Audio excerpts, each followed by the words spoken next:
Honorable Chief Guest, Dr. Shivam Sharma, Revered Meera Ma'am, distinguished guests, respected Principal Sir, teachers and students. This morning, we come together not just to remember history, but to celebrate our present and ignite hope for the future. We are honored to welcome Dr. Shivam Sharma, a distinguished civil servant and sports administrator, currently serving as the Regional Director, Sports Authority of India, NRC. A powerful force behind the implementation of Fit India and Khelo India initiatives, Dr. Sharma has had an illustrious career in sports administration. Most recently, he was part of India's official delegation to the Paris Olympics.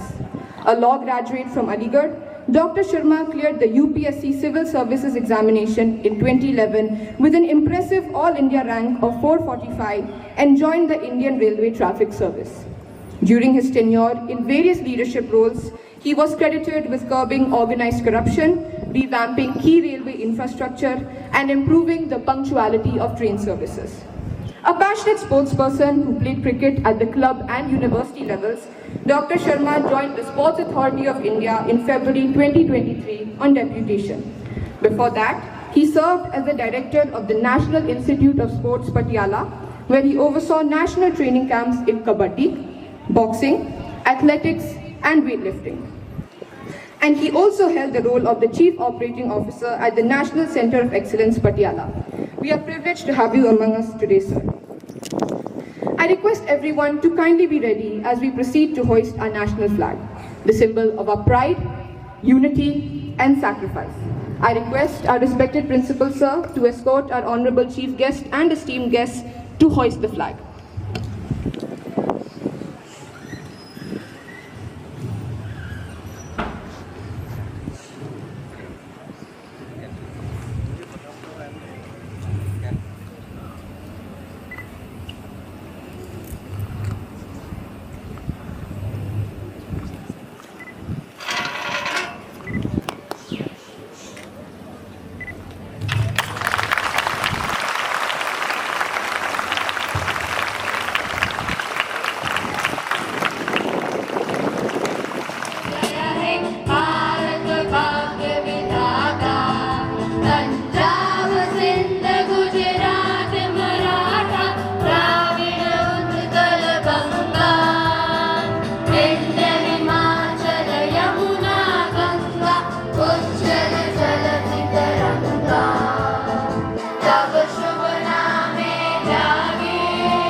It's a pretty hot day. Can you stand still?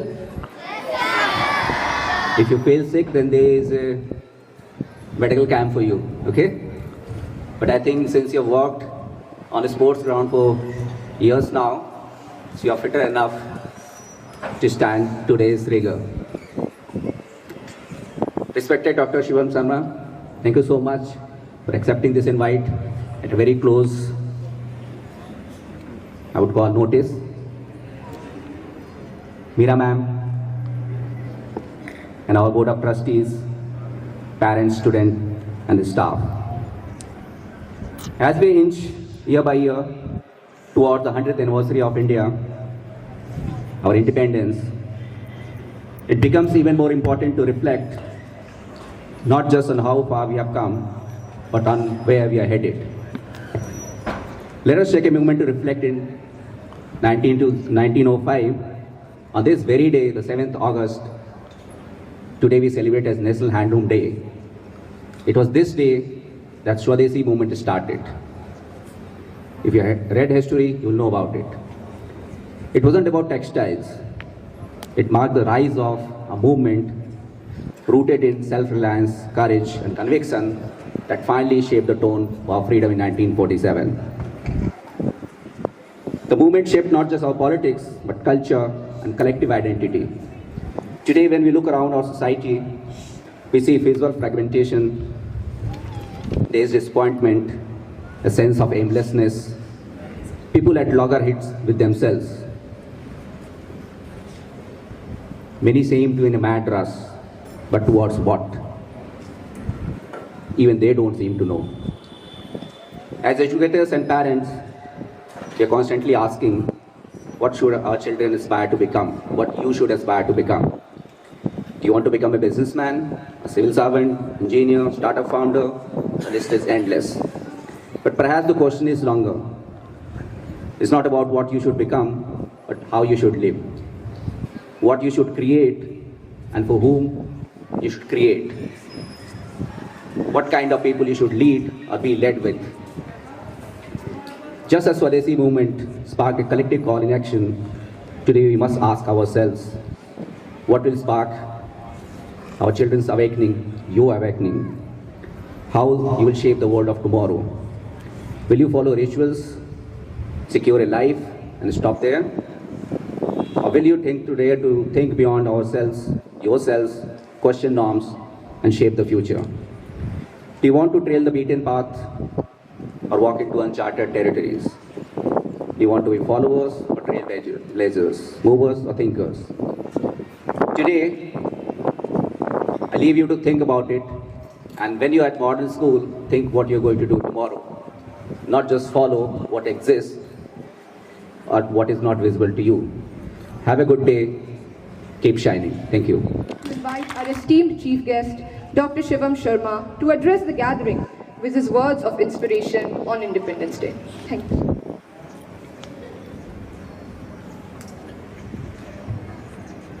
Thank you. Our respected principal, all the dignitaries on the dais, teachers, coaches, parents, if they are here, my dear students, my dear friends, how are you? Jai Hind! That's the spirit. So first of all, let me convey the best wishes for the forthcoming Independence Day, which we are observing a week in advance, of course, for some reasons. How are you feeling? Fine. Okay. So I hope you must be aware why we celebrate Independence Day. Why? Very good. Independence from? Very good. Very, very good. So, just to touch upon those features, and okay, so it must be an interactive speech, I think. मैंने सोचा था कि मैं कुछ बोलूँगा, but since you guys are responding in a very good manner, so I think this should be an interactive session. So, we got independence from British rule. Who were the heroes of our independence? So the younger chaps are really smarter than the older ones. बड़े बच्चों को भी कुछ बोलना होगा. महात्मा गांधी, पंडित जवाहरलाल नेहरू और Bhagat Singh. Very good. So मेरे ख्याल से you all are on the same page as I want to be. So moving on. See what my message is. We got independence on 15th of August 1947 from the British rule, as you have rightly pointed out. Now we are all together to celebrate 78th Independence Day on this 15th August. It means 78 years have passed since India gained independence from British rule. Since India stands as a nation. What have changed? I am sure if you must have interacted with your grandparents or with your parents regarding the progression of India as a nation, you must be knowing what changes they have seen and what changes are really occurring. There were extreme poverty. Poverty समझते हैं ना? गरीबी, unemployment, ignorance, and you name every want. So these were there. But as we are gradually stepping towards the building of a modern India, we are overcoming these obstacles, and slowly we are evolving as a developed nation. We are still a developing nation, but slowly we are evolving into a developed nation. We have introduced many changes in our political system, social system, economic system. We have done liberalization, privatization, globalization, so that we can interact with the outside economy. We are not acting in isolation now. We are a part of a global team where India is interacting with the global world and is proving its prowess at an international forum. And how is it possible? How it has become possible? Just because there were too many visionary leaders who has thought for something, who had a vision for a developed India, and who executed their vision. And then we are able to march for a better India. Now coming to the point. We have leaders in front of us. We have examples in front of us. Future India is standing here in front of me. आप लोग सब आने वाले कल के भगत सिंह, चंद्रशेखर आजाद, महात्मा गांधी, पंडित नेहरू, सरदार पटेल हैं। तो जो आइडियल्स हमारे फ्रीडम फाइटर्स लेके चले थे, जिस इंडिया का एक ड्रीम लेके चले थे, उस इंडिया के ड्रीम को और ज्यादा स्ट्रॉन्ग करना, it lies upon your shoulders. बहुत से बच्चे कहते हैं कि मैं फ्रीडम फाइटर बनूंगा। अगर जैसे मैं भी जब छोटा था तो बोलता था कि अगर मैं उस समय पैदा होता तो मैं भी फ्रीडम फाइटर बनता। बट ये जरूरी नहीं है कि फ्रीडम फाइटर बनके ही आप देश की सेवा करो। If you really want to serve your nation, you have to perform in whatever capacity you are in. As a student, it's my duty, it's your duty कि मैं डिसिप्लिन को foremost uphold करूं।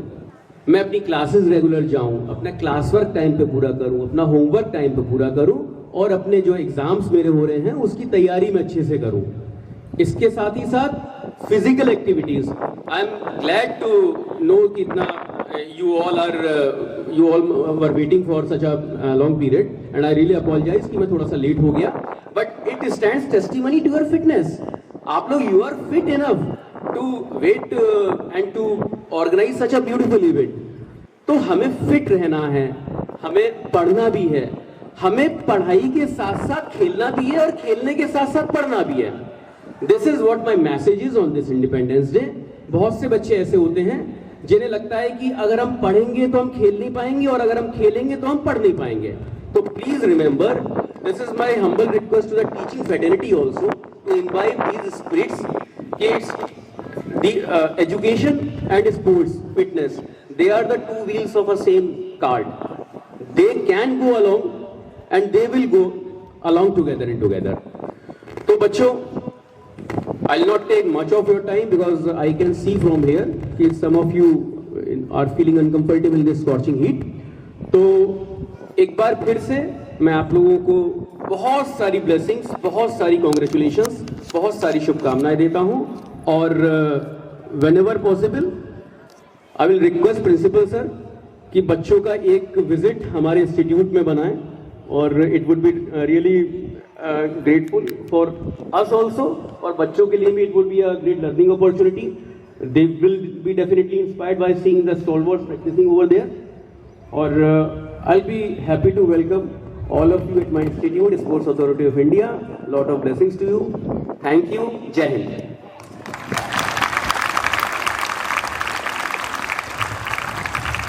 I'll just take 30 seconds. I don't know whether you know it. Most of the sport disciplines, the national team, the Indian team practices over there. So we get to go there. You'll meet the same people you see in Olympics, you'll see in Asiads and international games. Thank you so much, sir, for inviting. For inspiring words and for always guiding us.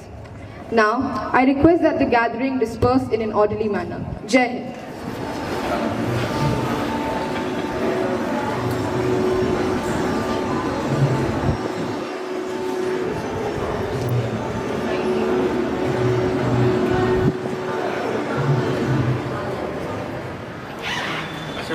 दुखने वाली बात है कि अभी भी मेरा result अभी नहीं है, मैंने अभी भी अभी नहीं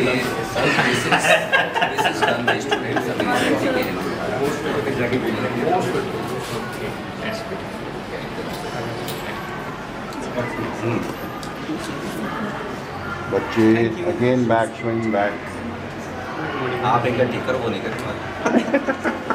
गुड मॉर्निंग सर। कुछ लगाना है, ये लगा दे यार। बच्चे not again back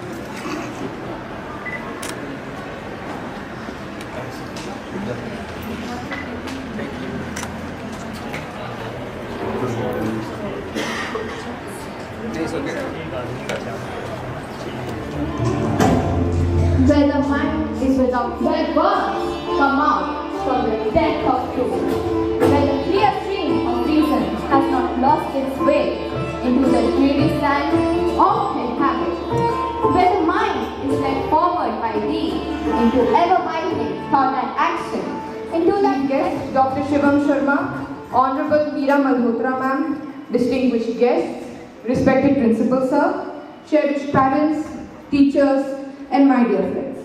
Today, we gather here to celebrate a day not just by courage and unity, the 79th Independence Day of our beloved nation India. Our freedom was not gifted, it was earned through the blood, sweat, and relentless courage of countless men and women from every corner of the country. Today, we pay deference to the sacrifices our ancestors have made to secure the freedom we enjoy and aspire to be worthy of this freedom and improve our nation for the betterment of tomorrow. To express our gratitude, we would like to offer a token of appreciation to each of our esteemed guests, thanking them for joining us on this special occasion. We are honored to welcome Dr. Shivam Sharma, a distinguished civil servant and sports administrator currently serving as the Regional Director, Sports Authority of India, NRC.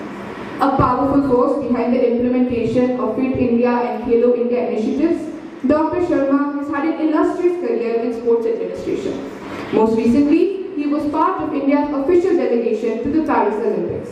A law graduate from Aligarh, Dr. Sharma cleared the UPSC Civil Services examination in 2011 with an impressive All India rank of 445 and joined the Indian Railway Traffic Service. During his tenure in various leadership roles, he was credited with curbing organized corruption, revamping key railway infrastructure, and improving the punctuality of train services. A passionate sports person who played cricket at the club and university levels, Dr. Sharma joined the Sports Authority of India in February 2023 on deputation. Before that, he served as the director at the National Institute of Sports, Patiala, where he oversaw national training camps in kabaddi, boxing, athletics, and weightlifting. He also held the role of the Chief Operating Officer at the National Centre of Excellence, Patiala. I humbly request Principal Sir to kindly felicitate our Chief Guest.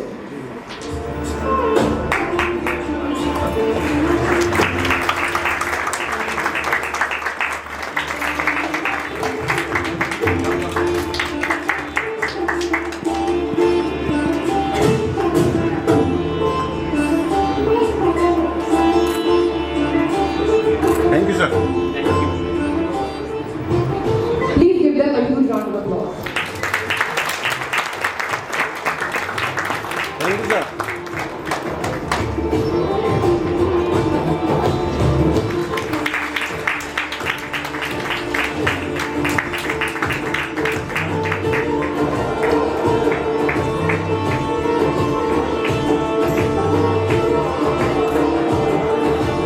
Thank you, sir.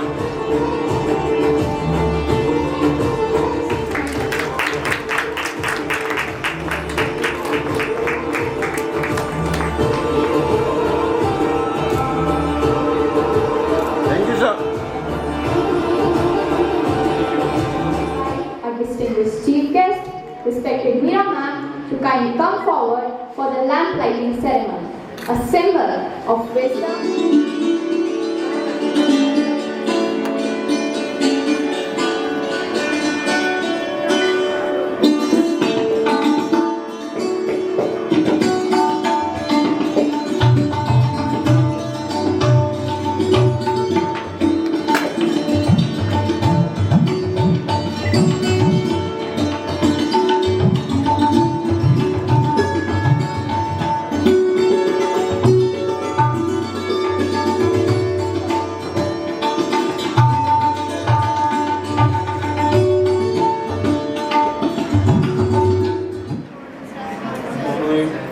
can see there are some parents missing from the scene.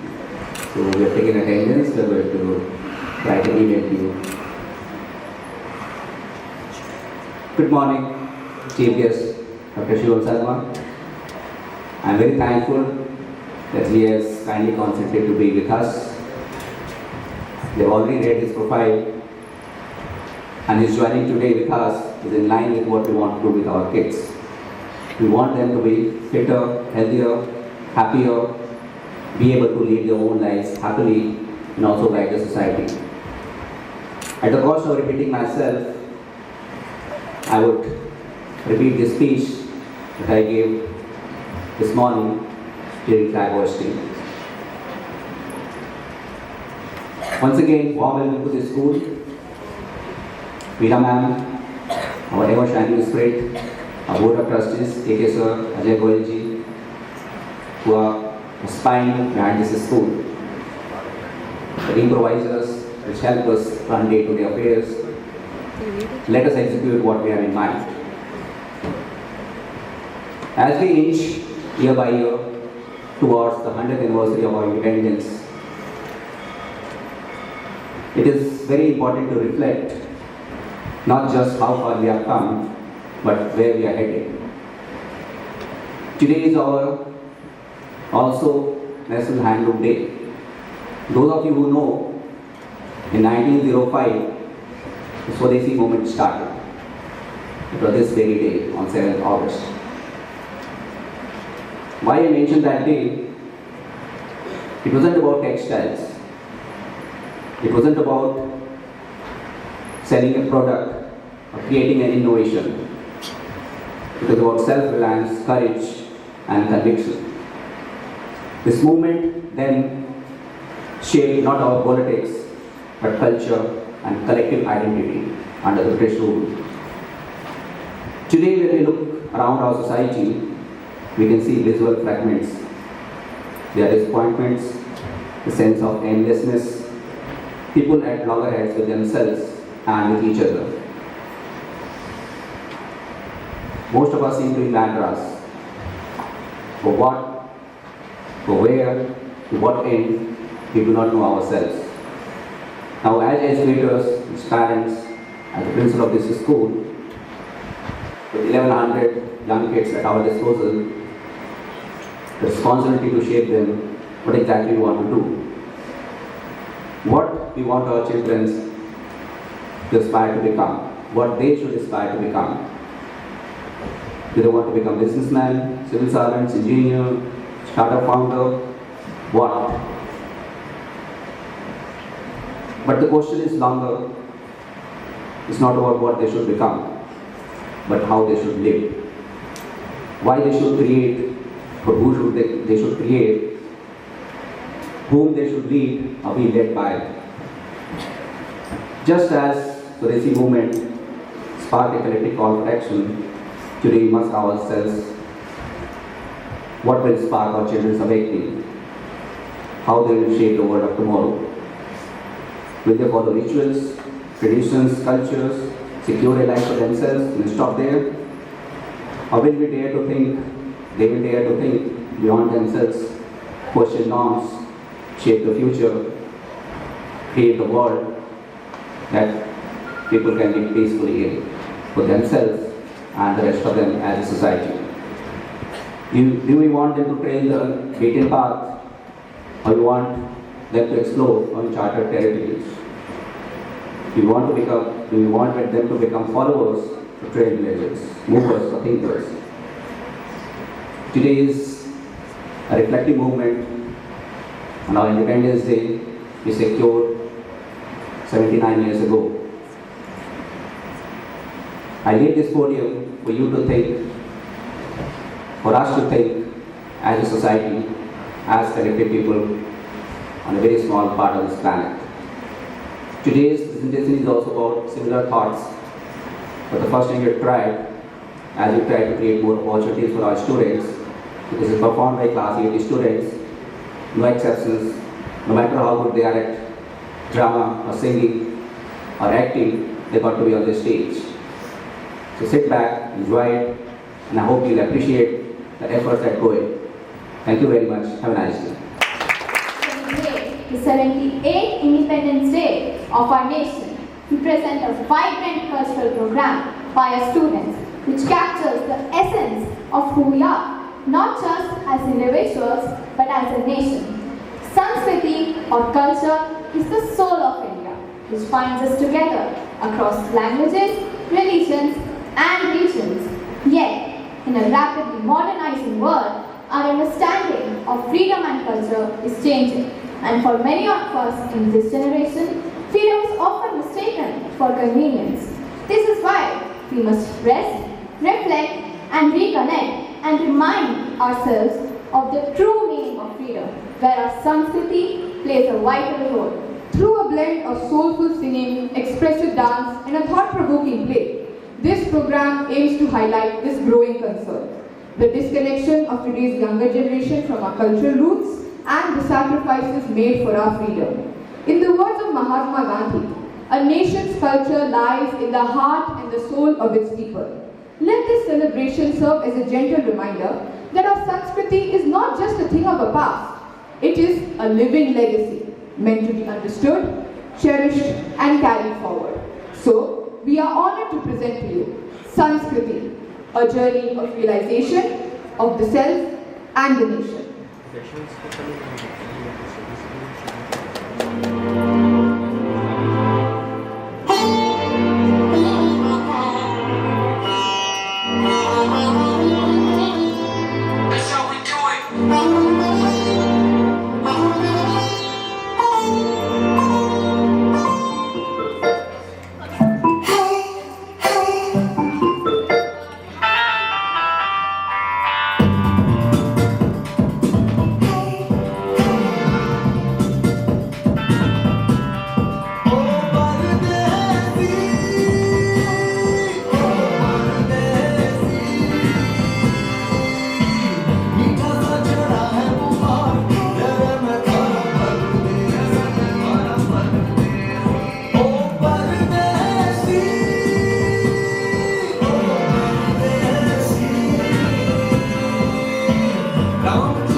Dance reel, it's trending. Of course, I already uploaded mine, got 500 likes in 2 hours.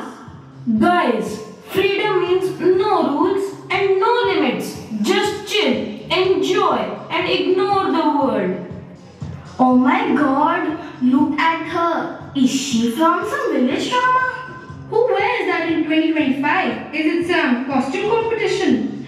Welcome to the past, madam संस्कारी. अरे यार, देखो तो सही, लगता है कोई TV serial से निकलकर सीधा यहाँ आ गई है. और देखो वो बिंदी इस क्लब में खाने से आता है. लगता है कोई संस्कृति की क्लास लेने आ गई है. इतने मॉडर्न माहौल में इतना ओल्ड फैशन, सीरियसली. दोस्तों, मुझे सुनकर बुरा नहीं लगा, मगर क्या मैं तुमसे कुछ पूछ सकती हूँ? जी पूछिए, हम तो बस यूं ही मजाक कर रहे थे. तुम लोग जिस क्लब को आधुनिकता का प्रतीक मानते हो, वो भी भारतीय युवाओं की देन है। लेकिन क्या आधुनिकता का मतलब अपनी जड़ों को भूल जाना है? You might mock at the sight of a bindi, sari or veshti and even view these as mere ornaments. But within these symbols lies the soul of India's enduring legacy and its journey to greatness. Whether we converse in Tamil, Hindi, Bengali, or any of the countless mother tongues that echo across this land, each voice contributes to India's mesmerizing linguistic symphony. Let me remind you, India, the land that gave the world the concept of zero, of yoga, of Ayurveda, the country where doctors and engineers are shaping the world, where ISRO sent a mission to Mars in just one attempt. आप कहना क्या चाहती हैं?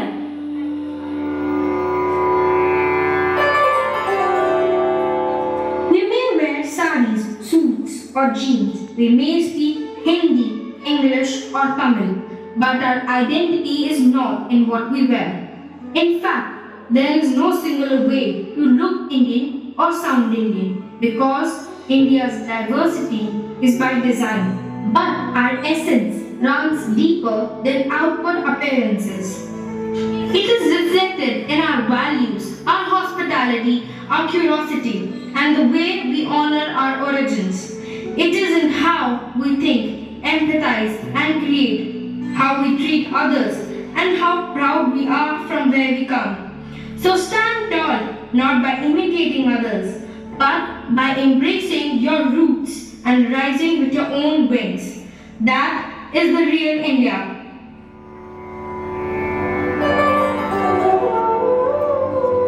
आजादी का मतलब ये नहीं कि आप किसी की भावनाओं का मजाक उड़ाएं। मैं अपने पहनावे से अपनी संस्कृति को निभा रही हूँ। जैसे वृक्ष जितना ऊंचा होता है, उसकी जड़ें उतनी ही गहरी होती है। वैसे ही इंसान जितना आगे बढ़े, उसे अपनी संस्कृति उतनी ही समझनी चाहिए। लेकिन लोग तो हंसते हैं जब हम कुछ पारंपरिक करें। दुनिया तो हर उस चीज पर हंसती है जो समझ के परे होती है, लेकिन वही दुनिया एक दिन आपकी भारतीयता को सलाम भी करेगी जब आप खुद उस पर गर्व करेंगे। माँ, आपने आज हमें सोचने पर मजबूर कर दिया है। बस इतना याद रखना, पहनावे से नहीं सोच से पहचान बनती है, और भारतीय सोच सहनशीलता, आदर और गौरव की है। आज हमारे बच्चे अपनी संस्कृति, अपनी पहचान को भूल रहे हैं। पाश्चात्य संस्कृति के मोह में पड़कर यह भूल गए हैं कि हम किसकी संतान हैं। आप कहना क्या चाहते हो? चलो, मैं तुम्हें अपने भारतवर्ष के स्वर्णिम इतिहास के बारे में बताती हूँ कि हमारे खून में यह संस्कार, संस्कृति, धर्म, बड़ों का आदर, यह गुण कहाँ से आए, जिसे अब हम दूसरों की नकल कर भूलते जा रहे हैं। अब मैं तुम्हें उस भारत से मिलवाती हूँ जिसे तुमने किताबों में पढ़ा जरूर होगा, पर महसूस नहीं किया। यह वो भारत है जो दुनिया को विजय नहीं बल्कि वसुदेव कुटुंबकम सिखाने आया था। आज की आधुनिकता में हम कौन हैं यह भूलते जा रहे हैं। लेकिन आओ, आज मैं तुम्हें याद दिलाती हूँ कि कहाँ से आया है ये आत्मगौरव, ये विवेक, ये धैर्य और ये सोच, और कैसे गीता के उपदेशों से लेकर भारत के इतिहास तक हमने हमेशा यही सीखा है कि कर्म ही सच्चा धर्म है और संस्कार ही हमारी असली आधुनिकता है। जी मैम, हम भी जानना चाहते हैं अपनी संस्कृति को, अपने भारत को।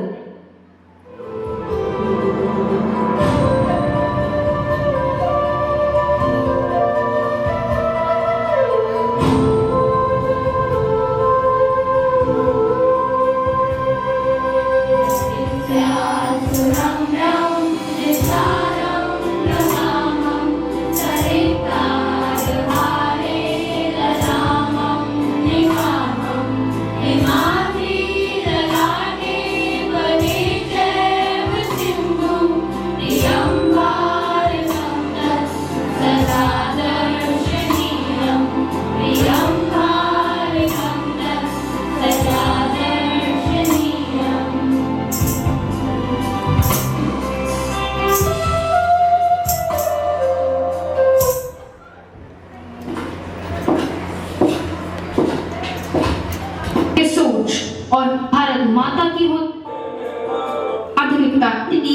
proud in what we wear.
और गौरव का दिन है।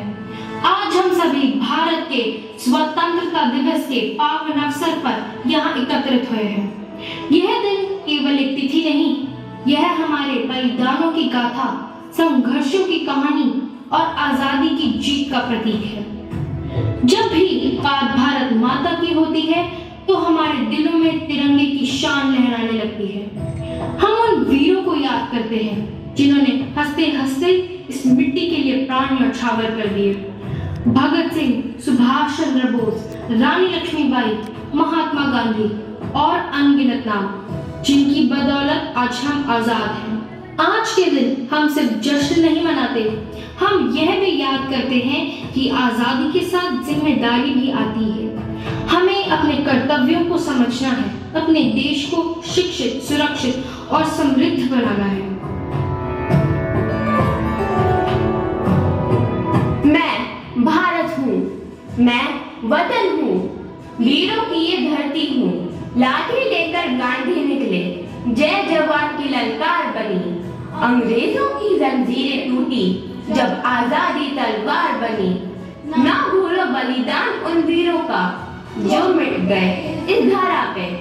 तभी तो हम खुलकर सांसें लेते हैं अपने हर सवेरे पे। अब समय है कसम खाने का, नव निर्माण करने का, भारत को फिर विश्व गुरु उन्नत राष्ट्र बनाने का। चलो उठो, कुछ कर दिखाओ, मातृभूमि को नमन करो। तिरंगे के नीचे एक होकर एक नया स्वर्णिम गगन भरो। हम आजादी को सिर्फ मना ना ले, बल्कि उसकी रक्षा का प्रण भी ले। आइए इस पावन अवसर को ज्ञान, सेवा और एकता का संदेश बनाएं।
सिंधु की कलकल में मेरी सांसें बसी हैं। मैं वही भारत हूँ, मैं वही भारत हूँ जिसने आर्यों को शरण दी, द्रविड़ों की कला से सौंदर्य सीखा, वेदों से ज्ञान पाया और उपनिषदों से आत्मा की आवाज सुनी। जब समय आया तो बंदूक की नहीं बलिदानों की भाषा बोली। आज तुम्हें ले चलता हूँ उस यात्रा पर जहां मेरी आत्मा आजादी के लिए तड़पती रही।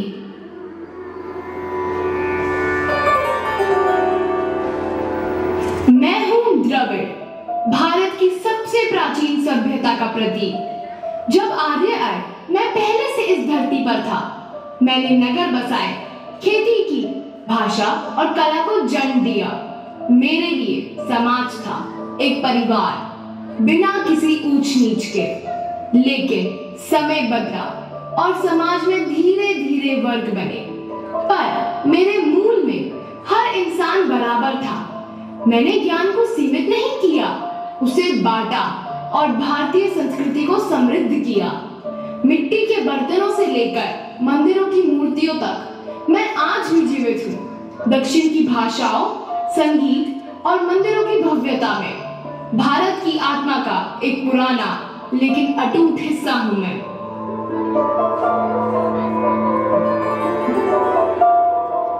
मैं हूँ आर्य जो हिमालय की ओर से आया और इस धरती को भारत नाम दिया।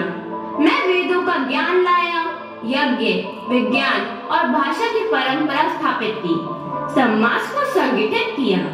मैं आधुनिक हिंदू धर्म का आधार बना। मैंने भारतीय कला, साहित्य, संगीत और दर्शन को भी प्रभावित किया। मैं मानता हूँ जब भी व्यवस्था मानवता से ऊपर हो जाए, उसे फिर से प्रश्न करने की जरूरत होती है। आज जब हम आजाद हैं, तो इस आजादी में सबको बराबरी का अधिकार देना ही असली आर्य धर्म है।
जवान हैं जिन्होंने केवल खुद की नहीं पूरे समाज की उन्नति के लिए काम किया, जिन्होंने वसुधैव कुटुंबकम की भावना को जीते हुए सभी को साथ लेकर चलना सिखाया,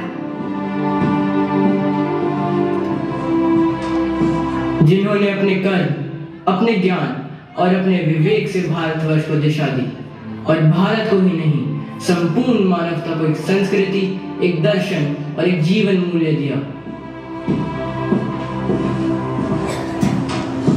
वह पूर्वज जो जाति, धर्म, भाषा और क्षेत्र से ऊपर उठकर एक ऐसे भारत का निर्माण कर गए जो आज भी प्रेम, सहिष्णुता और सेवा की मिसाल है। चाहे वो चाणक्य की राजनीति हो, बुद्ध की करुणा हो या गांधी जी का अहिंसा मार्ग, हर युग में उन्होंने दुनिया को सिखाया।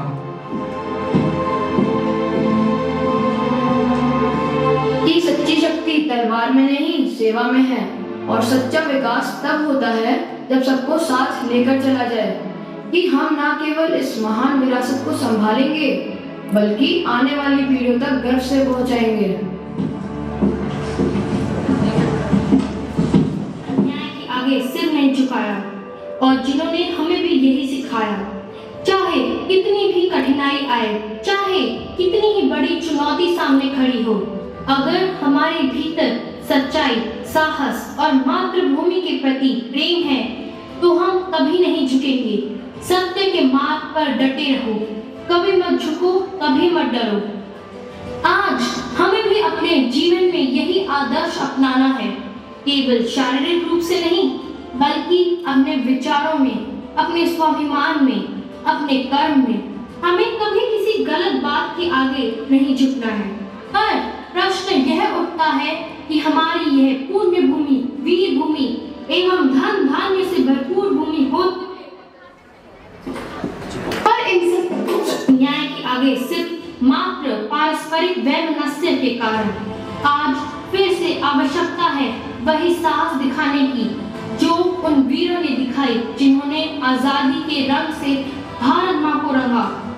यह साहस, यह बलिदान की भावना नई नहीं है, यह हमें विरासत में मिली है। जब अंग्रेजों का अंधकार छाया हुआ था, जब आजादी एक सपना मात्र थी, तब भी एक युवा था जिसका नाम था खुदीराम बोस।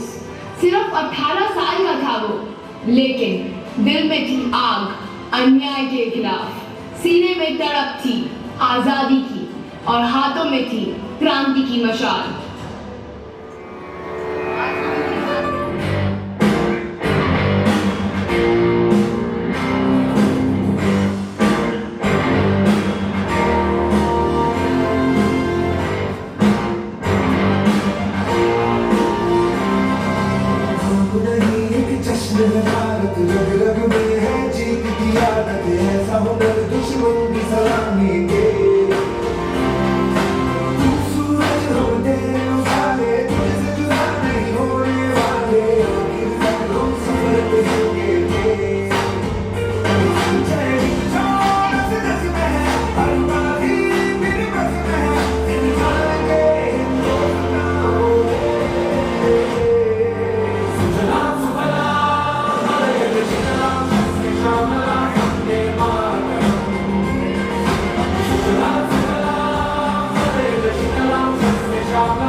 उसको सबक सिखाने का।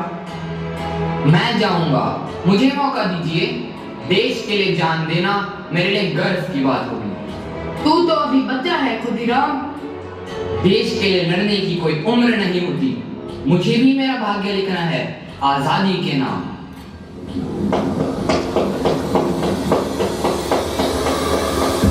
बस यही बैठा होगा वो किंग्सफोर्ड।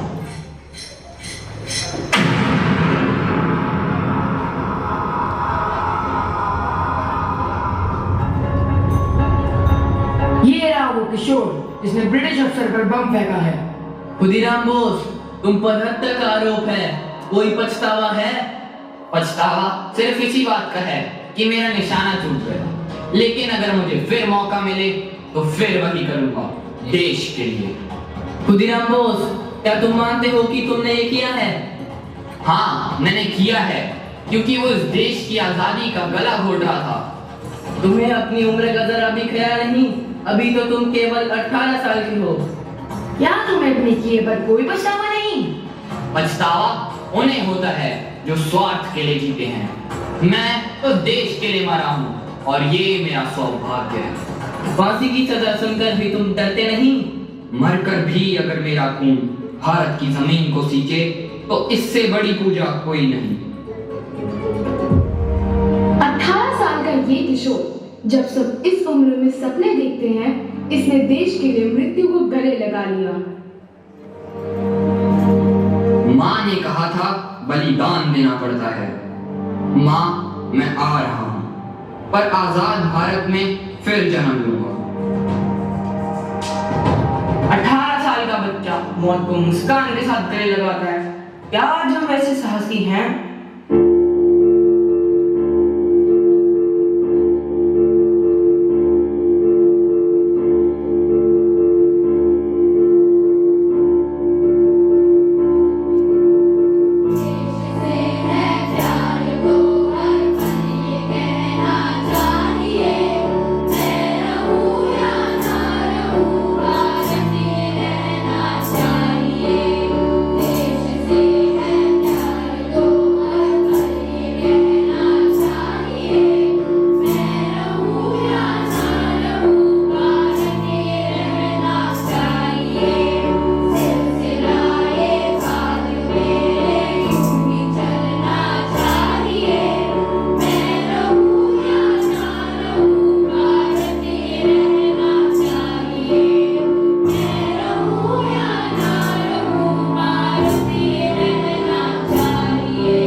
सीमा पर तनाव बढ़ा, युद्ध की आशंका।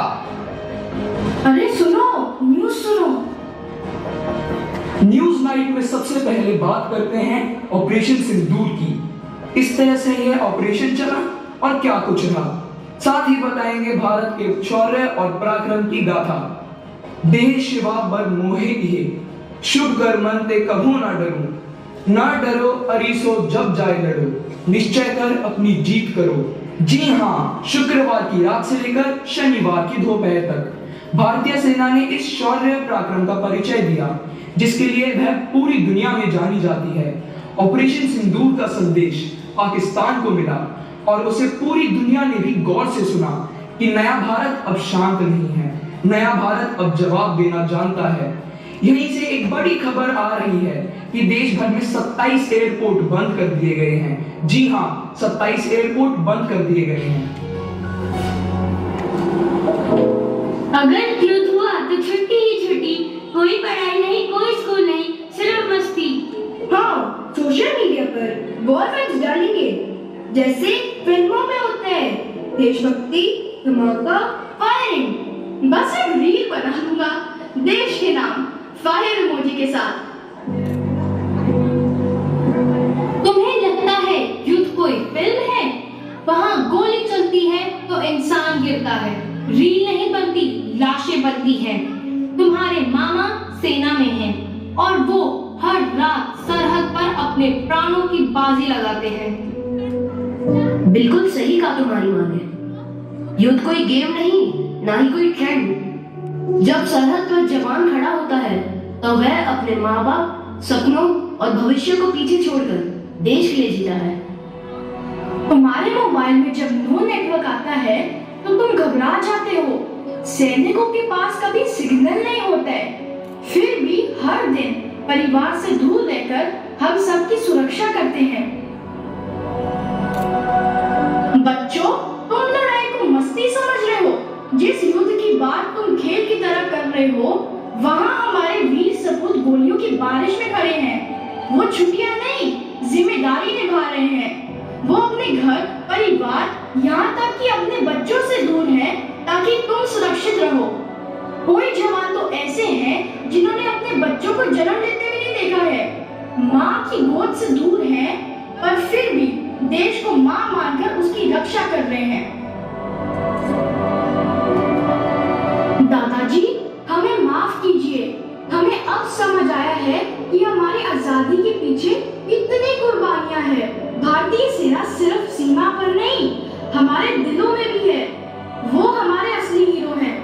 आज हमें समझ आया, स्वतंत्रता सिर्फ एक दिन नहीं, बल्कि हर रोज सैनिकों की कुर्बानी से सींची गई वो जिम्मेदारी है जिसे हमें निभाना है, एक अच्छे नागरिक बनकर, एक सच्चे भारतीय बनकर। हमने किताबों में पढ़ा था कि भारत महान है, पर आज हमने महसूस किया कि भारत की महानता उसकी संस्कृति में है, उसके संस्कारों में, उसकी सेना की बलिदान भावना में। बिल्कुल वही जवाब जिसकी मुझे तलाश थी।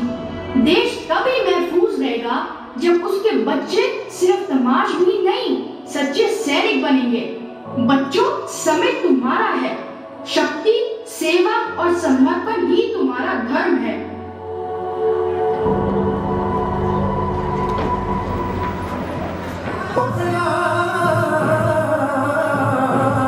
बड़ी बेताब है दुनिया तेरी परवाज़ देखण नूं।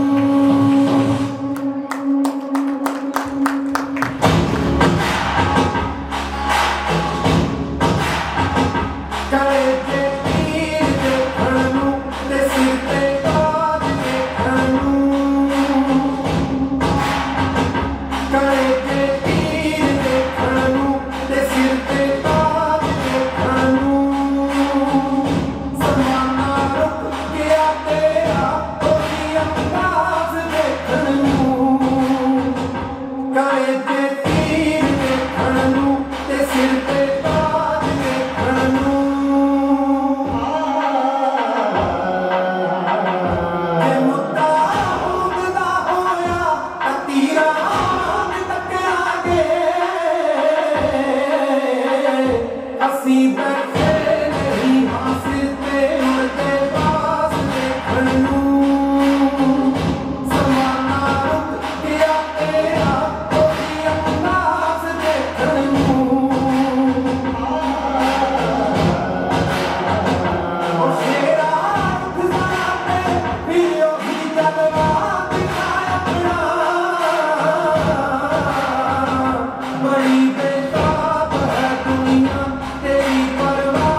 Wasn't that spectacular? Please give a huge round of applause for our incredible students who have enlightened us about how we should pay attention to the affairs of our nation. एक छोटी बिंदी या धोती को देखकर कोई मजाक कर सकता है, लेकिन ऐसे प्रतीकों में भारत की सांस्कृतिक आत्मा बसती है। भारत कोई साधारण भूखंड नहीं, बल्कि एक जीवन चित्रपट है, जहाँ पहनावा और भाषा केवल उपयोगिता नहीं, लेकिन पहचान और एकता की अभिव्यक्ति है।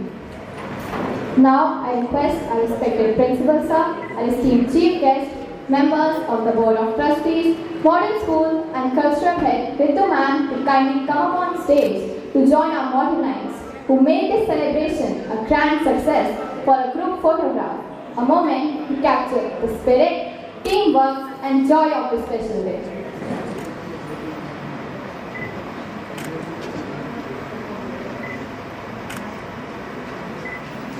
Thank you, sir.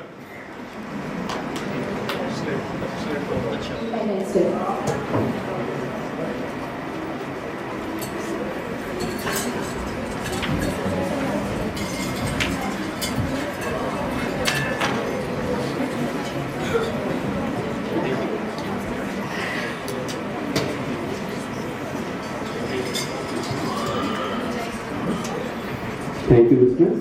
Thank you, Sandeep. Literally goosebumps.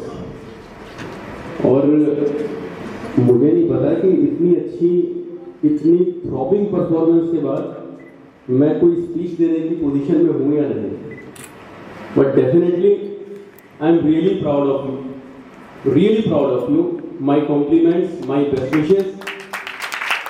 और खासतौर से जो ऑर्गेनाइजर्स हैं जिन्होंने ये पूरा प्ले तैयार करवाया है, my best compliments to them also, because this is something which I have seen rarely. Usually जो cultural performances I have witnessed या I have been part of those, वो होती हैं एक के बाद एक प्ले जो होते हैं, एक के बाद एक स्क्रिप्ट होती है, फिर उसके बाद फिर अगली परफॉर्मेंस होती है। बट दिस वॉज समथिंग, अगर मैं एग्जाम्पल दूँ कि एक ओशन में जिस तरह से वेव्स उठती हैं, तो वो हर एक वेव ओशन का पार्ट भी होती है और वो ओशन के अंदर वेव्स भी होती हैं। मतलब you can not distinguish N ocean from the waves और वेव फ्रॉम एन ओशन। तो ये उस तरह की एक परफॉर्मेंस थी कि लग रहा था कि ओशन है पूरा और बीच बीच में उसमें समंदर में लहरें उठ रही हैं। तो definitely all the organisers they have done a commendable job, worthy. और मैं बहुत ज़्यादा कुछ इसके बारे में मैंने सोचा था कि मैं थोड़ा सा एब्जॉर्ब हो जाऊँ, उसके बाद मुझे शायद बोलने का मौका मिलेगा, लेकिन मुझे एब्जॉर्ब होने का टाइम नहीं मिला, तो इसलिए जो कुछ मैंने सोचा था वो मैं शायद नहीं बोल पा रहा हूँ। बट डेफिनेटली कुछ चीज़ें जो मैं नोट करता जा रहा था, मैंने सोचा था कि उसको बाद में एनालाइज करके और तब आप लोगों से बात करूँगा। तो सबसे पहले तो yes, formally ladies and gentleman, जय हिंद। और it's indeed a proud privilege for me to be here among yourself, आप सब लोगों के बीच में। And I am really thankful to the administration, school administration, principal साहब, कि आपने मुझे मौका दिया इतनी थ्रॉबिंग, इतनी एनर्जेटिक परफॉर्मेंस देखने का और इतने अच्छे बच्चों से मिलने का। और साथ ही साथ पेरेंट्स भी यहाँ पर हैं, इतने टैलेंटेड बच्चों के पेरेंट्स डेफिनेटली इनसे ज़्यादा टैलेंटेड होंगे, ये मैं सोच के मानता हूँ। तो एक बार जोरदार तालियां आप लोग अपने लिए जरूर बजाइए। आप भी तो बजाइए अपने पेरेंट्स के लिए।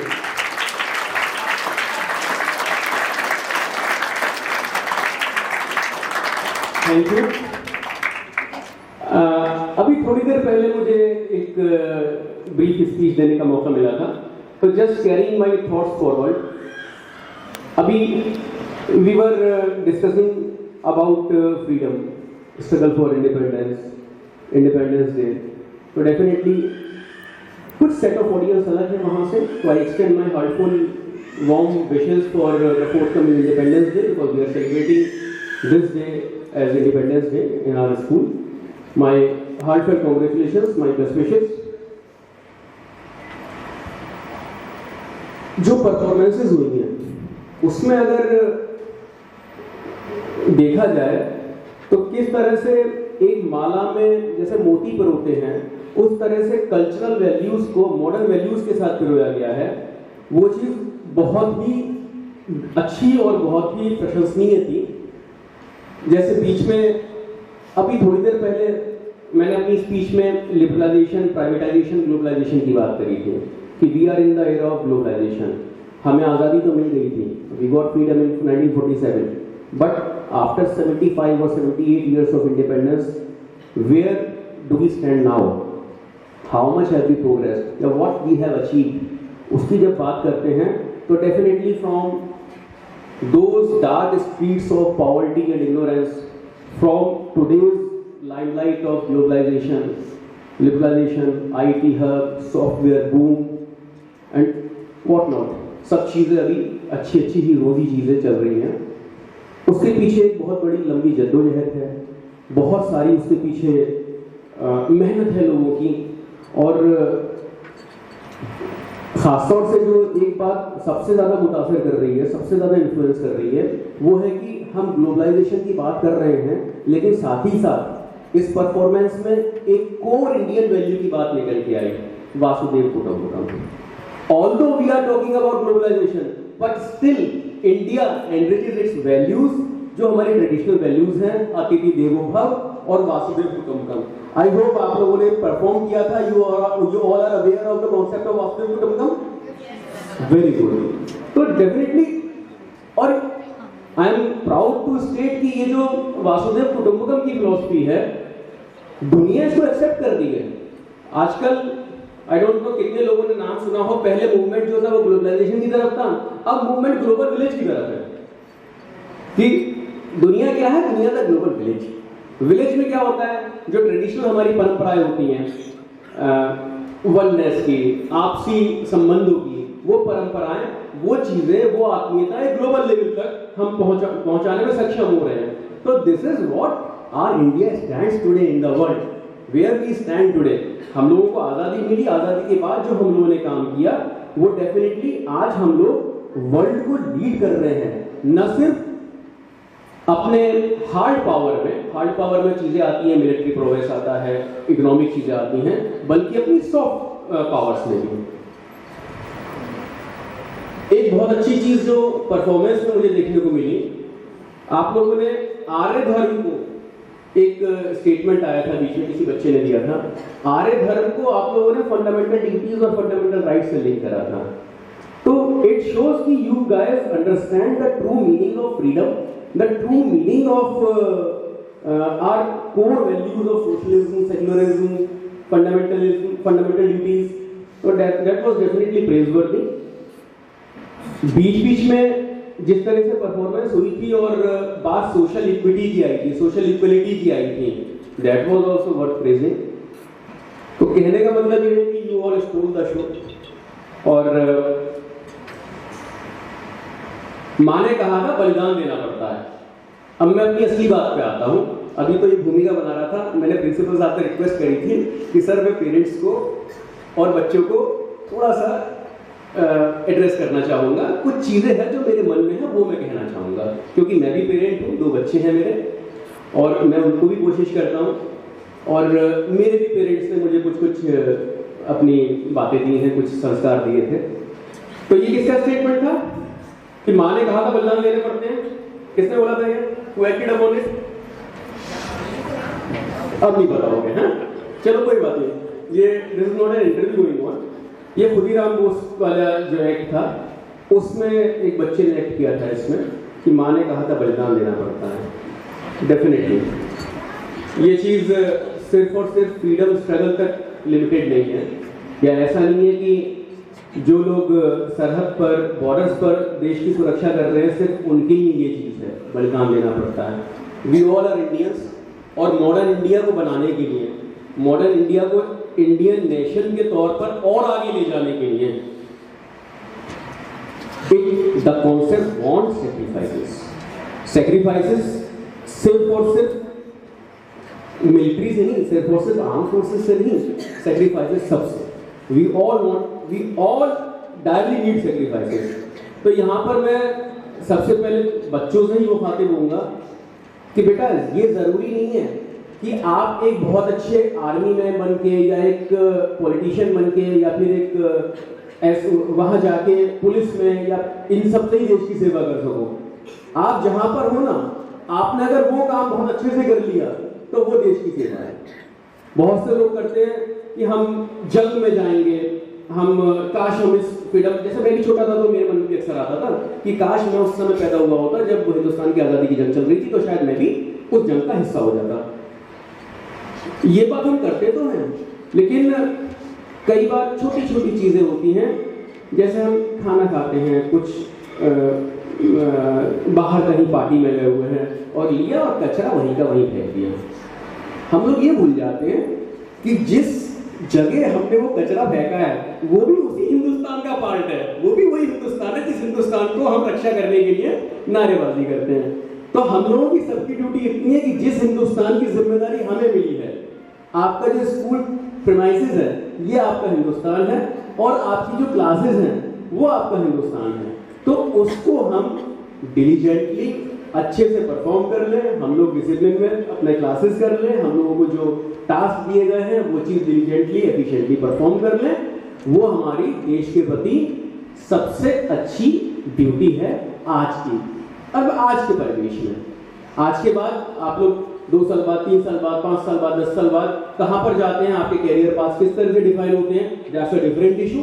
और जाहिर सी बात है, अगर आपने अभी से वो आदत डाल ली तो आगे चल के भी आपकी वो आदत बनी रहेगी। And I am pretty sure कि एक बार अगर ये आदत आपकी डल गई तो डेफिनेटली आप लोग जिस कैपेसिटी में होंगे आज से 10 साल बाद, उस कैपेसिटी में आप देश की सेवा करेंगे, देश का नाम रोशन करेंगे।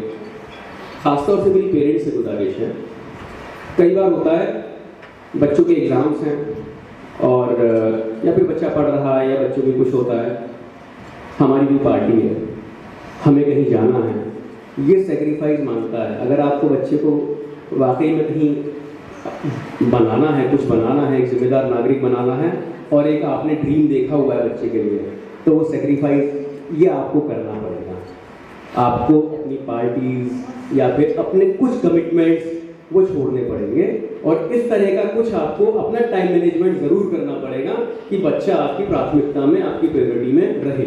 ये कैसे करना है, दिस इज एन आर्ट। ये आपको, आप में से बहुत लोग करते हैं, मैं ऐसा नहीं कह रहा कि नहीं है, बट इस चीज़ को बार बार, चूंकि हम लोग 15 अगस्त हर साल मनाते हैं, 26 जनवरी हर साल मनाते हैं, हम सबको पता है कि ये यौम जमहूरियत है, यौम आज़ादी है, सॉरी इंडिपेंडेंस डे है, रिपब्लिक डे है, बट फिर भी हम मनाते हैं because we want to reaffirm those values, we have to reiterate those values. तो इसलिए ये एक छोटा सा सेक्रीफाइस है जो कि हर पेरेंट को, मैं भी कोशिश करता हूँ कि मैं भी अपने बच्चों के प्रति दूँ। और ये चीज़ें कैसी है जो कि मैं सब लोगों से इल्तिजा करूँगा, दरख्वास्त करूँगा कि इस चीज़ पे थोड़ा सा ज़रूर काम करें, एक सेक्रीफाइस ज़रूर अपने टाइम का या अपने उसका ज़रूर करें। बड़ी बेताब है दुनिया तेरी परवाज़ देखन लो। परवाज़ का मतलब क्या होता है? हाँ, सही बोले थे, कौन बोला था? क्या? हार्ट। हार्ट नहीं, आई डोंट हियर। नहीं, परवाज़ का मतलब डिफीट नहीं होता। परवाज़ का मतलब क्या होता है? उड़ान। शाही कभी परवाज़ से थककर नहीं गिरता, पुरदम है अगर तू तो नहीं है खतरे उस्ताद। नहीं समझ में आया? शाही परिंदा होता है, चील, मोहम्मद इकबाल का एक पसंदीदा परिंदा है जिसे हम चील से वो कर सकते हैं। तो वो कहते हैं शाही कभी परवाज़ से थककर नहीं गिरता। शाही ऊंचा उड़ता है ना, अपनी परवाज़ से कभी थककर गिरता नहीं है वो। पुरदम है अगर तू तो नहीं है खतरे उस्ताद। अगर आप में दम है ना तो कोई भी खतरा आपके सामने बड़ा खतरा नहीं है। तो आप लोगों ने इस पर एक्ट किया और मैं इस चीज़ को मेटलाइज करने की आपके सामने कोशिश कर रहा हूँ, आपको ये बताने की कि वाकई में आप लोग इंडिया के भविष्य हो, आप लोग बहुत बड़ी बड़ी रिस्पॉन्सिबिलिटीज पे आगे जाने वाले हो। तो हम लोग, जो दुनिया आपके सामने बैठी है ना, बड़ी बेताब है दुनिया तेरी परवाज़ देखन लो। आप लोगों की उड़ान, आप लोग कितना ऊंचा जाएंगे। सीने पे तीर देखन लो और आगे क्या था, सिर पे ताज देखन लो। आप लोगों के चेहरे, आप लोगों के सर पे ताज, मतलब सिंबॉलिक है ये कि आप लोग ऐसी पोजीशंस में रहें, ऐसी पावर पोजीशंस में, अथॉरिटी पोजीशंस में रहें जिससे कि आप लोग नेशन बिल्डिंग में और डिसीजन मेकिंग प्रोसेस का हिस्सा रहें। कल को देश में क्या होना है, देश को क्या करना चाहिए, देश को कैसे आगे लेके जाना है, उस सब में आपकी शिरकत हो, उस सब में आपका कंट्रीब्यूशन हो। तो हम लोग बहुत बेताब हैं, बड़ी बेताब है दुनिया। और इसमें मुझे कई बार एक डाउट आता है, बच्चों को भी आता है, पेरेंट्स को भी आता है कि बहुत सारे ऑब्स्टेकल्स हमारे सामने पड़ते हैं। तो यही इसी प्रवास का ही एक मैं अल्लामा इकबाल को कोट करना चाहूँगा कि अल्लामा इकबाल बहुत बड़े शायर हुए हैं। उनका एक शेर है कि तुमने बादे मुखालिफ से ना घबरा ए औकाब। ये मैं आप सब लोगों के लिए बता रहा हूँ, मैं एक्सप्लेन भी कर दूंगा इसको पेरेंट्स को भी, कि तुमने बादे मुखालिफ से ना घबरा ए औकाब। तुम कहते हैं तेज को, बाद कहते हैं हवा को, मुखालिफ का मतलब होता है अपोजिट डायरेक्शन, और उकाब कहते हैं चील को। चील को या बाज को भी उकाब एक इमेजिनरी परिंदा है जो बहुत ऊंचा होता है। वो इकबाल की शायरी में अक्सर एक उकाब का जिक्र आता है। तो तुमने बादे मुखालिफ से ना घबरा ए उकाब। आसान भाषा में अगर आपको समझाऊं कि जो तेज हवाएं चलती हैं ना, खासतौर से अपोजिट डायरेक्शन में, कई बार आपको लगता है कि मैं बहुत मेहनत कर रहा हूं, लेकिन कुछ ना कुछ ऐसा हो जा रहा है कि मुझे रिजल्ट्स नहीं मिल रहे हैं, या फिर मैं उस लेवल की मेहनत नहीं कर पा रहा। कुछ सर्कमस्टांसेस ऐसे आ जाते हैं जो कि पेरेंट्स अच्छे से समझ सकते हैं। कुछ सर्कमस्टांसेस इस तरह के आ जाते हैं, सिचुएशंस इस तरह से आ जाती हैं कि सिचुएशन सारी की सारी हमारे अगेंस्ट हो जाती हैं, और बहुत जोर से, बहुत फोर्स के साथ होता है। हम लोग करना कुछ चाहते हैं, लेकिन ऐसा लगता है कि यार हम लोग कर नहीं पा रहे, सिचुएशंस हमारे अनुरूप नहीं है, सिचुएशंस आर नॉट फेवरिंग अस। तो उस पे ये है कि don't be afraid of fast blowing winds. तुमने बादे मुखालिफ से न घबरा ए औकाब, ये तो चलती हैं तुझे ऊंचा उड़ाने के लिए। तो ऑलवेज रिमेंबर, कभी भी आपको लग रहा है ना कि बहुत प्रॉब्लम में आ गया हूं, बहुत मुश्किल हो रही है, तो हमेशा याद रखो कि ये आपको और ज्यादा ऊपर उड़ाने के लिए, आपको और अच्छा स्टूडेंट बनाने के लिए, आपको और अच्छा इंडियन सिटीजन बनाने के लिए ये सिचुएशंस आई हैं। कभी भी उन सिचुएशंस से मत घबराना। लास्टली, आई थिंक मैं ज्यादा बोलूंगा तो लोग बोर भी होने लगेंगे, तो एक मेरा मैसेज है, वो खासतौर से सभी बच्चों के लिए और सभी पेरेंट्स के लिए। मैं जहाँ भी जाता हूँ इस टॉपिक को ज़रूर मैं टच अपॉन करता हूँ कि how to create a balance between education and sports, between academics and sports.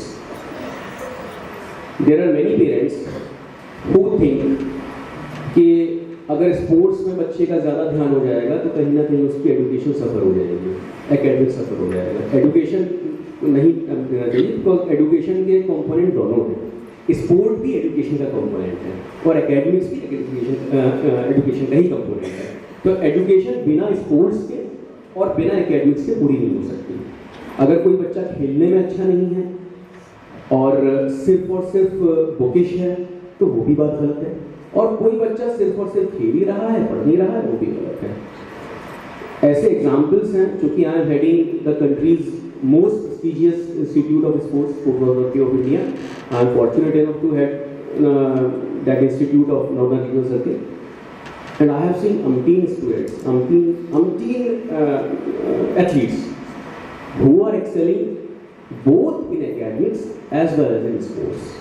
तो ये भ्रम जो है, ये मेंटल ब्लॉकेज जो है, ये अपने दिमाग से सबको निकालना पड़ेगा कि खेलोगे, कूदोगे, बनोगे खराब, पढ़ोगे, लिखोगे, बढ़ोगे नवाब। ये एक जो डायलामा है ना, उससे ऊपर उठना पड़ेगा।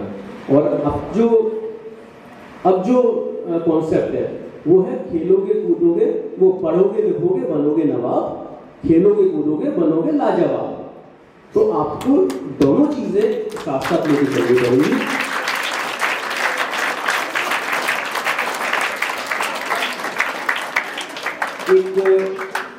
और ऐसा मैं क्यों कह रहा हूँ, ऐसा इसलिए नहीं है कि सिर्फ ये स्पोर्ट्स के लिए जरूरी है, ये मास लेवल पे जरूरी है।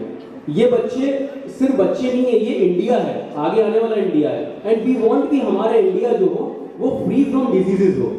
आजकल जो लाइफ स्टाइल डिजीजेज हो रहे हैं, आजकल मैक्सिमम जो केसेस हो रहे हैं, मुझे लगता है यहाँ भी जितने लोग बैठे होंगे उनमें से बहुत सारे लोगों को ब्लड प्रेशर होगा, कुछ को डायबिटीज भी होगी, ये ओबेसिटी, ये सब चीज़ें लाइफ स्टाइल डिसऑर्डर्स होते हैं, और ये कहीं ना कहीं हमारी जेब पर हमला करते हैं। हम एडमिट होते हैं, हम मेडिसिन में पैसा बर्बाद करते हैं, तो वो पैसा मेडिसिन में और हॉस्पिटलाइजेशन में बर्बाद करें, इससे अच्छा है कि आप फिटनेस में इन्वेस्ट करिए। बच्चों को भी वो वैल्यूज दीजिए और खुद भी वो वैल्यूज इम्बाइब करने की कोशिश करिए। फिटनेस ऐसा नहीं है कि हम अलग करके देख सकते हैं, fitness is mandatory for all of us, it is a compulsory thing कि अगर हमको हेल्दी रहना है तो हमको फिट रहना पड़ेगा।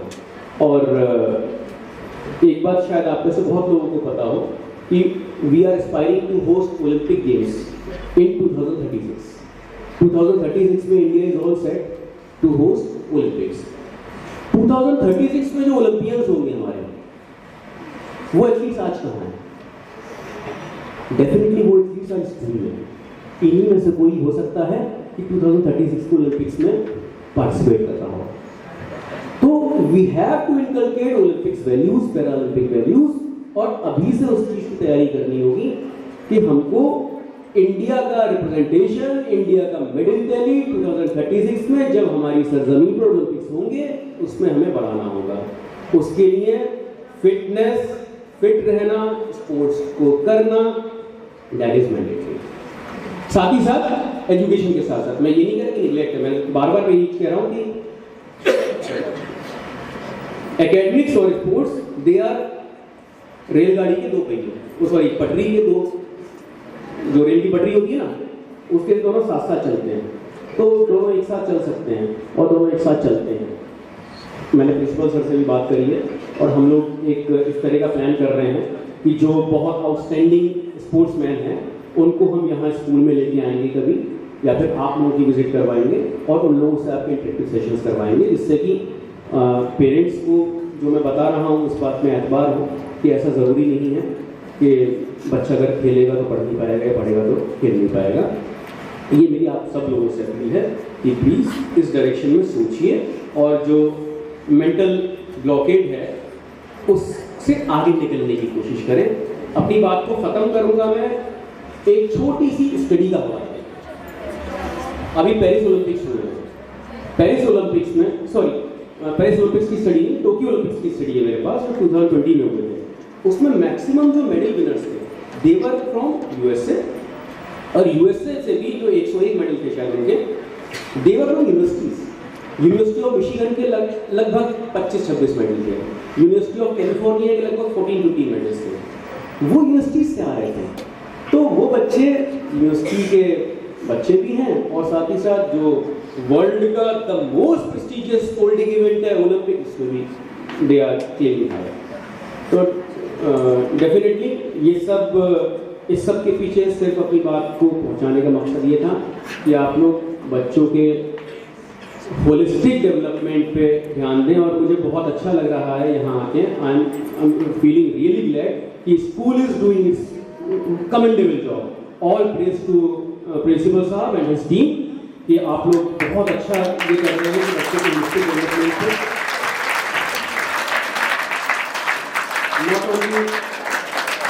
not only sports and academics, but students are excelling in cultural activities also. बहुत अच्छा लगा था जो बच्चे दोनों पियानो बजा रहे थे, तो केसियो बजा रहे थे, बच्चा गिटार पे था और जो दोनों बच्चे रिदिम पे थे, और बाकी सारे परफॉर्मेंस डेफिनेटली आप लोग एक्स्ट्रा करिकुलर एक्टिविटीज में भी बहुत अच्छा कर रहे हैं। एंड माय एक बार फिर से मैं सभी बच्चों को परफॉर्मेंस के साथ साथ एक और मैं बधाई देता हूँ जो दोनों एंकर्स थे। Give a huge round of applause for those two anchors.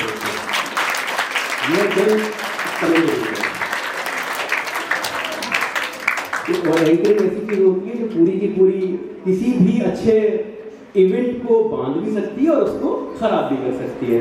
तो hats off to you, thank you, God bless you, जय हिंद।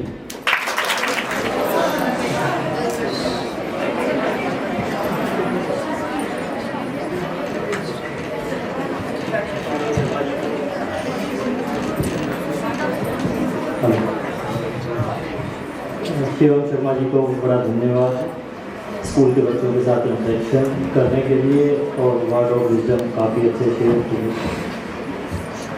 मुझे प्रिंसिपल सर का एक कंसेप्ट बड़ा अच्छा लगा कि एक पूरी क्लास को एक्सपोजर देना है।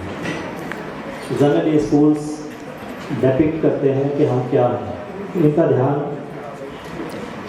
इस तरफ नहीं है कि हम क्या हैं, इनका ध्यान केवल एक तरफ है कि मेरे बच्चे, स्कूल के बच्चे, उनको मैं क्या दे पा रहा हूँ। तो पूरी S3 8th क्लास, पूरी 8th क्लास इस स्कूल की आपके सामने है।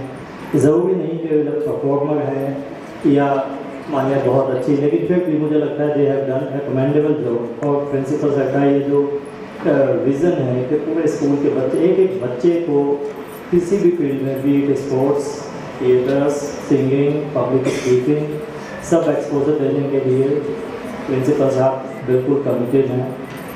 और इंडिपेंडेंस डे, आज़ादी के बारे में बहुत कुछ बोला जाता है, लेकिन मेरा ध्यान स्कूल जब भी आता हूँ तो मेरा ध्यान किसी की तरफ नहीं है, केवल बच्चों की तरफ है। आज के पूरे फंक्शन में 2 घटनाएं घटी जो किसी के लिए हो सकता है कैसा लगे कि थोड़ी सी डिस्टर्बेंस थी, लेकिन मैंने बड़ा केयरफुली वॉच किया कि जो आज़ादी जिसकी हम बात करते हैं वो इस स्कूल में बच्चों के अंदर आनी चालू हो गई कि डिस्टर्बेंस हुई लेकिन बच्चे डिस्टर्ब नहीं हुए।